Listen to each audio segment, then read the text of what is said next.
Bismillahirrahmanirrahim. Assalamualaikum warahmatullahi wabarakatuh.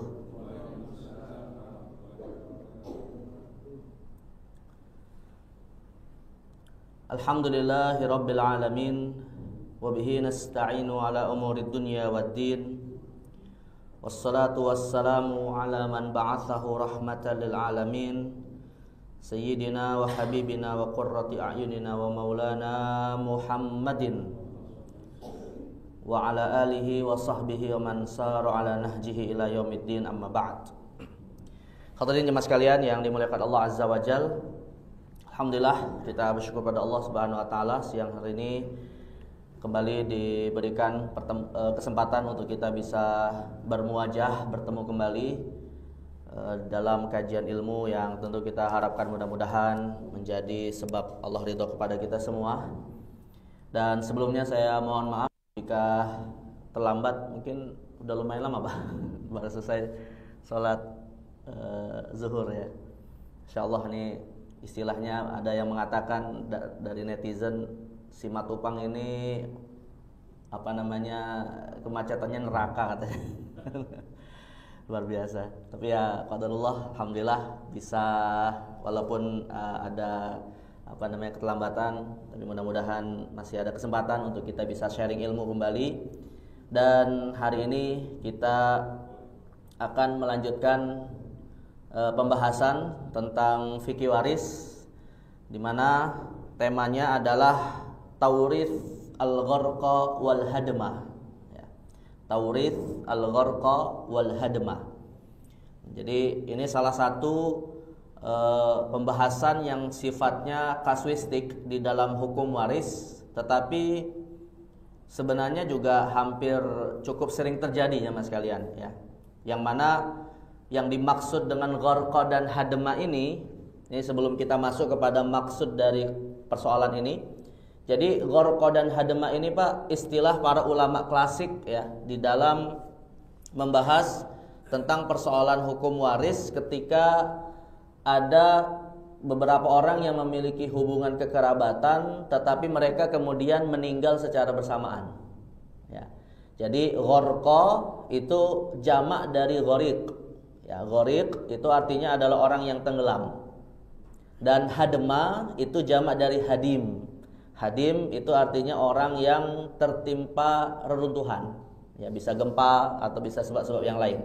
Nah jadi gharqa dan hadma ini Pak, istilah para ulama waris ya yang ingin membahas tentang hukum waris ketika apa namanya dalam satu keluarga itu ada yang meninggal bersamaan, dan dahulu kejadian yang bisa menyebabkan meninggal secara bersamaan ini Pak biasanya karena sebab tenggelam ketika mereka melakukan perjalanan laut misalnya ya, atau musibah-musibah alam yang membuat mereka tertimpa reruntuhan hingga apa namanya meninggal secara bersamaan. Walaupun secara apa namanya secara kasus atau secara praktis sebenarnya tidak hanya kasusnya terkait dengan orang yang tenggelam atau yang tertimpa reruntuhan ya. Bisa jadi kalau zaman sekarang Pak mungkin apa namanya di dalam satu kasus meninggal beberapa orang yang punya hubungan kekerabatan ya di dalam laka lantas misalnya Pak ya, ada kecelakaan di lalu lintas ya, kecelakaan mobil, kecelakaan mungkin kereta, bahkan kecelakaan pesawat gitu ya. Atau bisa juga karena penyakit yang kemudian melanda dan mewabah hingga menyebabkan banyak orang meninggal tapi bersamaan ya. Nah, jadi yang jadi masalah tuh begini jemaah sekalian. Yang jadi masalah adalah kita sudah pernah bahas di dalam hukum waris bahwa kaidahnya Pak, yang hidup belakangan itu mewarisi harta yang meninggal lebih awal. Ya, kan kaidah fikih waris kayak gitu Pak. Jadi kalau misalnya antara suami istri atau antara ayah dan anak Pak, siapapun di antara mereka yang hidupnya lebih awal, hidupnya lebih lama ya, maka yang hidupnya lebih lama itu masih memiliki hak waris atas yang meninggal lebih awal, meninggal duluan, meskipun harta waris itu belum dibagi ya. Jadi artinya kalau misalnya Pak ada orang meninggal tahun 2000 ya, maka dia akan atau hartanya akan diwariskan kepada ahli warisnya yang meninggal setelahnya. Ya, meskipun harta itu belum dibagi saat dia meninggal. Artinya tidak menggugurkan haknya, Pak, yang nanti haknya dia ini diberikan kepada ahli warisnya. Ya, misalnya ada seorang meninggal tahun 2000, Pak. Dia punya 5 anak misalnya, Pak. Lalu di antara 5 anak ini tahun 2001 ya salah satunya meninggal. Nah, baru kemudian tahun 2025, Pak, 4 bersaudara yang tersisa berinisiatif untuk membagi harta waris dari bapaknya yang meninggal tahun 2000. Padahal tadi ada satu anaknya yang meninggal atau saudara mereka yang meninggal tahun 2001. Nah, maka yang meninggal tahun 2001 ini, Pak, sesungguhnya dia tetap berhak dapat waris. Ya, kenapa? Karena ketika bapaknya meninggal dia masih hidup gitu. Nah, tetapi hak dia 1/5 kalau misalnya semua anaknya laki-laki gitu kan masing-masing 1/5 tuh, ya. Maka hak dia yang 1/5 itu, Pak, nanti diwariskan kepada ahli warisnya. Kalau dia punya istri atau anak, ya maka diberikan kepada mereka. Bisa juga diberikan kepada 4 ahli waris yang tersisa. Kalau misalnya yang meninggal ini tidak punya anak, ya, misalnya dia punya istri, berarti haknya 1/4, sisanya 3/4 untuk 4 saudaranya. Tapi kalau dia punya anak, ya kalau anaknya perempuan, saudaranya masih punya hak. Tapi kalau anaknya laki-laki, maka saudaranya tidak dapat hak. Tapi intinya hak dia, ya, yang tidak dia nikmati karena keburu meninggal itu tetap berlaku. Nah, sekarang yang jadi masalah, Pak, bagaimana kalau secara bersamaan dalam satu waktu meninggal? Ya, suami istri misalnya, Pak, di dalam suatu kecelakaan meninggal bersamaan. Saat dievakuasi tidak ada yang mengetahui siapa yang meninggal lebih awal. Nah, maka kira-kira, Pak, siapa yang menjadi pewaris, siapa yang menjadi ahli waris? Hah? Suami istri meninggal bersama nih, Pak. Siapa yang menjadi pewaris, artinya hartanya diwariskan, dan siapa yang menjadi ahli waris, artinya dia mendapatkan hak waris. Ketika suami istri ini meninggalnya bersamaan. Terus kasusnya, Pak, kira-kira? Ya. Nah, maka definisinya secara sederhana, definisi dari gharqa wa hadma ini adalah proses pembagian harta waris dalam kasus kematian beberapa orang secara bersamaan, di mana orang-orang tersebut pada dasarnya bisa dapat saling mewarisi. Ya, suami bisa mewarisi harta istrinya, istri bisa mewarisi harta suaminya, anak bisa mewarisi harta bapaknya, bapak bisa mewarisi harta anaknya. Tapi yang jadi masalah mereka yang meninggalnya bersamaan. Nah, ini kira-kira kira-kira apakah yang lebih muda masih mewarisi harta yang lebih tua? Gitu ya. Nah, jawabannya tidak, ya, karena kaidah di dalam hukum waris bukan masalah tua atau muda, bukan masalah istri atau suami, tapi masalahnya siapa yang hidup di antara yang sudah meninggal. Tapi karena masalahnya di sini tidak dipastikan siapa yang meninggal lebih awal, maka teknik pembagian warisannya kayak gini, Pak. Jadi metode pembagian warisannya dibedakan oleh para ulama menjadi dua kondisi. Yang pertama adalah diketahui yang awalnya wafat, maka yang terakhir meninggal mewarisi yang awal. Nah, misalnya kecelakaan di jalan tol misalnya, Pak. Suami istri termasuk korban kecelakaan tersebut. Tapi ada yang memberikan kesaksian bahwa suaminya mati di tempat, istrinya sempat dibawa ke rumah sakit. Tapi qadarullah sampai ke rumah sakit kemudian meninggal. Nah, maka istrinya ini, Pak, berarti kan sudah bisa dipastikan meninggalnya setelah suami, maka istri tetap punya hak waris atas suaminya. Ya, artinya dalam hal ini kalau suaminya punya anak, berarti hak istri ada 1/8. Nah, adapun hak istri yang 1/8 ini, Pak, maka dilihat siapa ahli waris dia. Tentu suaminya nggak dapat, ya, karena meninggal lebih awal. Tetapi lihat istrinya punya anak atau tidak, punya saudara atau tidak. Nah, itu kemudian akan diberikan hak 1/8 itu kepada ahli waris istrinya. Nah, yang jadi masalah kayak gini, Pak.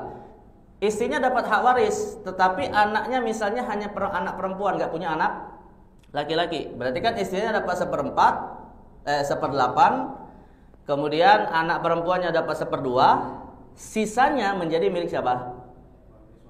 Keluarga suami, saudara suami. Tetapi hak istrinya, Pak, yang 1/8 itu untuk siapa? Kan istrinya dapat 1/8 tadi.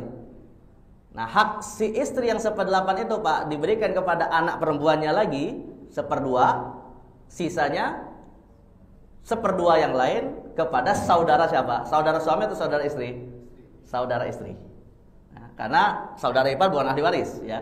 Nah, jadi dalam hal ini hak 1/8 itu akan diwariskan kepada ahli waris istri. Bisa jadi ahli warisnya sama dengan ahli waris almarhum suami sebelumnya, bisa jadi hanya keluarga dari sang istri saja. Nah, tapi intinya Pak, istri yang meninggal dalam kasus ini setelah suaminya itu tetap mendapatkan hak waris ya. Tapi kalau misalnya tidak diketahui Pak ya, kecelakaan di satu tempat, pas dievakuasi tidak ada yang memberikan kesaksian siapa yang meninggal lebih awal. Intinya sampai di tempat Pak, semua kemudian memberikan kesaksian bahwa mereka meninggal secara bersamaan ya. Artinya bisa jadi sih Pak, ada mungkin meninggal lebih awal gitu ya, tapi kan gak ada yang tahu gitu ya, karena mungkin saat ditemukan keduanya sudah meninggal. Nah, maka dalam kondisi seperti ini Pak, mereka tidak saling mewarisi. Artinya kalau tidak saling mewarisi jemaah sekalian, suami punya ahli warisnya sendiri, istri punya ahli warisnya sendiri. Ya, berarti dalam hal ini hal pertama yang harus dilakukan Pak, dibedakan dulu harta suami yang mana, harta istri yang mana. Nah, lalu kemudian ditetapkan ahli waris suaminya siapa, ahli waris istrinya siapa. Lah kalau misalnya Pak, di situ ada anak laki-laki yang merupakan anak kedua orang yang meninggal bersamaan ini, ya udah berarti anak laki-laki itu dapat hak waris dari dua-duanya sekaligus, gitu ya. Jadi harta dari harta bapaknya sekaligus dari harta ibunya. Nah, lantas yang jadi pertanyaan Pak, kalau semuanya meninggal, ahli warisnya satu anak laki-laki, saudara masing-masing dapat nggak hak waris Pak? Hah? Dapat nggak? Ini anaknya semata wayang Pak, satu orang laki-laki, nggak punya saudara. Almarhum dan almarhumah masing-masing punya saudara, dapat nggak hak waris? Nggak dapat. Artinya 100% Pak, anak itu mewarisi harta orang tuanya bersamaan. Ya. Tapi kalau misalnya masih punya orang tua Pak, orang tuanya masih hidup, nah, maka orang tua yang hidup itu dapat 1/6, sisanya untuk anak laki-laki. Kalau anaknya ada laki-laki perempuan, berarti ketentuannya 2/1 antara mereka. Kalau misalnya kalau anaknya perempuan Pak, baru anaknya perempuan dapat 1/2. Ya, tapi yang jadi masalah Pak, kan masih ada sisa 1/2.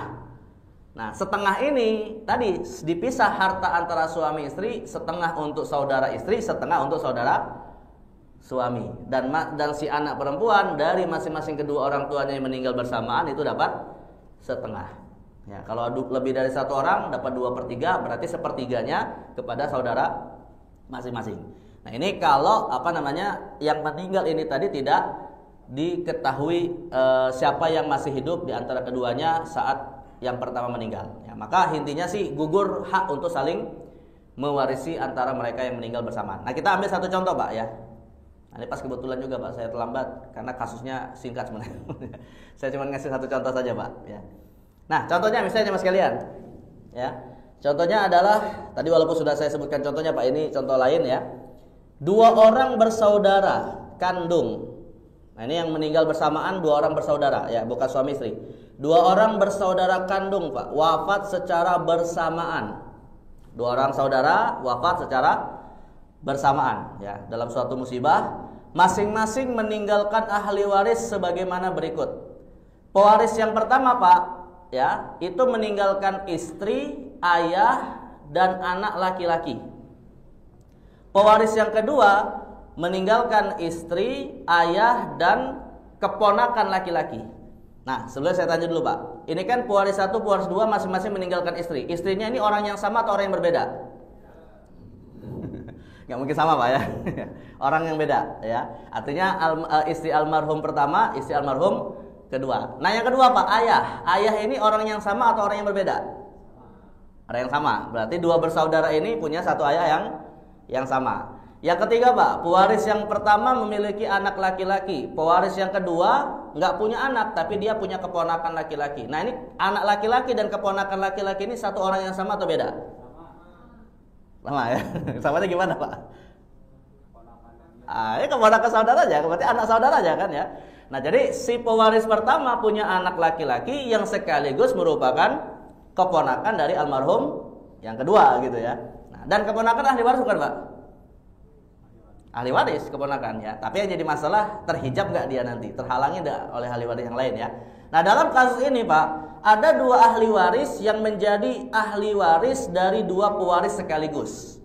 Ada 2 orang ya, ahli waris yang merupakan ahli waris dari 2 pewaris sekaligus, yaitu anak laki-laki pewaris yang sekaligus merupakan keponakan dari pewaris kedua dan ayah sebagai orang tua dari kedua pewaris. Ya, berarti yang berbeda hanya pada sosok istri. Nah, maka bagaimana teknik pembagian warisannya? Ya, yang pertama kita selesaikan dulu harta waris dari pewaris yang pertama. Intinya antara pewaris satu dan pewaris kedua ini tidak saling mewarisi, ya, karena meninggal secara bersamaan. Padahal kalau misalnya diketahui siapa yang meninggal lebih awal, Pak, tentunya yang hidup lebih lama itu mewarisi harta yang meninggal lebih awal karena mereka adalah hubungan saudara, ya.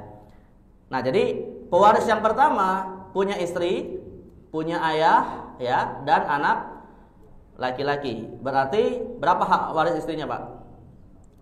1/8. Kenapa 1/8? Nah, karena almarhum punya anak, ya. Lalu yang kedua 1/6. Karena almarhum juga punya anak. Nah, kemudian anak laki-laki, Pak, ini dapat asobah atau sisa. Dari angka 8 dan angka 6, angka terkecil yang bisa dibagi adalah 24. 12 gak bisa, 18 gak bisa. Maka angka terkecilnya adalah 24. Ya, maka kita akan dapatkan hak waris masing-masing, Pak. 24 dibagi 8 dikali 1 itu hak dari istri. Berarti hak istri adalah 3/24. Lalu 24 dibagi 6 adalah 4, dikali 1 adalah 4, maka ini hak dari ayah, ya. Berarti hak ayah adalah 4/24. Nah, 3 ditambah 4, Pak, berapa? 7. Tadi pembaginya 24, berarti 24 dikurang 7, 17. Nah, kalau seandainya, Pak, harta almarhum ini misalnya 1 miliar, maka teknik pembagiannya nanti 1 miliar dibagi 24 dikali 3 hak istri. 1 miliar dibagi 24 dikali 4 hak ayah. 1 miliar dibagi dibagi 24 dikali 17 hak anak laki-laki. Tapi kalau misalnya anggaplah, Pak, kita paskan saja hartanya adalah 24 miliar misalnya, Pak. Berarti kalau 20 miliar ya istri dapat 3 miliar, ayah dapat 4 miliar, anaknya dapat 17 miliar. Nah, ini untuk kasus yang pertama dulu, Pak, ya. Kasus yang kedua, pewaris kedua, ya, saudara kedua yang tadi meninggal secara bersamaan, dia punya istri, lalu dia juga punya ayah yang sama dengan pewaris pertama dan punya keponakan yang merupakan anak laki-laki dari pewaris pertama, ya. Maka dalam kasus ini, Pak, istrinya dapat 1/4. Kenapa istri almarhum pewaris kedua dapat 1/4? Karena nggak punya anak, ya. Lalu ayahnya, Pak, ini mendapatkan asobah, sisa dari 1/4. Sebab Rasul bersabda, al-hiqul faraid bi ahliha fama baqiya fali aula rajulin dzakar. Berikanlah hak waris itu kepada yang ditetapkan di dalam Al-Qur'an. Dan kalau ada yang tersisa, Pak, berikan pada kerabat laki-laki yang hubungannya paling dekat. Nah, yang disebutkan dalam Al-Quran antara istri, ayah, dan keponakan, Pak, hanya istri. Dan itu pun hanya 1/4. Maka ada sisa berapa? 3/4. Nah, Rasul mengatakan, Pak, berikanlah sisa itu kepada ahli waris kerabat laki-laki yang paling dekat hubungannya kepada almarhum. Maka antara ayah dengan keponakan, siapa yang paling dekat? Ayah. Maka sisanya 100% diberikan kepada ayah. Ya, berarti sisanya 3/4 untuk ayah dan keponakannya itu disebut mahjub. Ya, terhalangi dari hak waris karena keberadaan ayah dari almarhum. Nah, ayah almarhum ini sendiri sebagai apa, Pak? Sebagai keponakan di hubungan keponakan ini. Kakek, kan kakeknya, ya. Jadi kakeknya ini menghalangi cucunya sebenarnya, tapi dari anaknya yang lain gitu, ya. Nah, ini jadi maka hartanya, ya, artinya kita dapat angka 1/4 dan sisa 3/4. Ya, berarti anggaplah 1/4 dan sisa, Pak, angka terkecil yang bisa dibagi adalah 4, ya. Maka dalam hal ini istri almarhum pewaris kedua dapat 1/4, berarti misalnya anggaplah 4 miliar, berarti dapat 1 miliar, sedangkan ayah kandung almarhum itu dapat 3 miliar. Nah, wahai para istri, ridhokah mertua dapat 3/4? Enggak, harus ridho, ini kan jujur banget.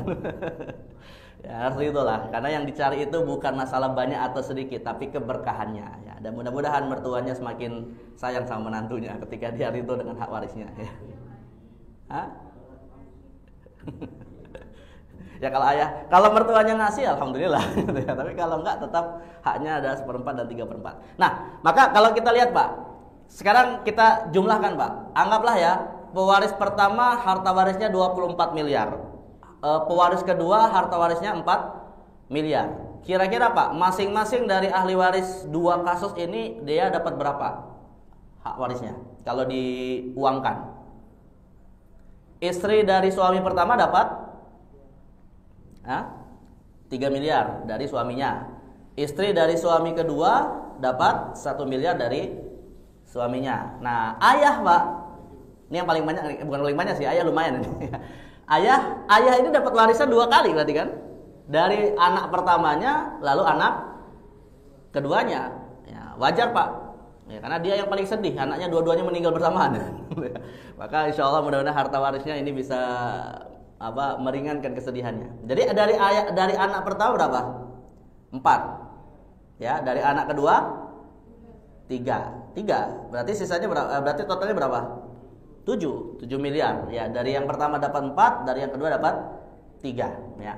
Nah, sedangkan untuk anak laki-laki yang sekaligus keponakan Pak, dia hanya mewarisi harta dari bapaknya saja, tidak mewarisi harta pamannya. Ya, jadi dia hanya dapat warisan dari bapaknya 17 miliar, sedangkan dari pamannya dia tidak dapat karena terhalangi oleh kakeknya, ya, ayah dari almarhum pamannya. Ya. Tapi kalau misalnya kita samakan Pak, kita samakan misalnya pewaris kedua itu harta waris yang dia tinggalkan 24 miliar. Yang ini tadi 4 miliar Pak, kita samakan menjadi 24. Tadi gimana cara hitungannya? Ini kan mudah nih Pak, 1/4 dan sisa. 24 itu sisanya berapa? 1/4 dari 24 itu berapa? 6 kan? Ya. Nah, sisanya 18. Nah, berarti dalam hal ini kalau hartanya misalnya sama-sama 24 miliar dari pewaris pertama dan pewaris kedua, Pak, berarti istri dari pewaris kedua itu dapat 6 miliar, sedangkan ayahnya dapat 18, 3/4. Nah, 18 miliar. Berarti banyakkan istri dari pewaris pertama atau istri dari pewaris kedua? Istri pewaris pertama cuma 3. 3/24. Istri pewaris kedua cuma dapat 6, 2 kali lipat. Ya, kenapa? Ya karena nggak punya anak. Kan istri yang kedua nggak punya pewaris kedua nggak punya anak. Nah, maka wajar dia dapat 1/4. Sedangkan dari yang pertama itu ada anak, dia dapat hanya 1/8.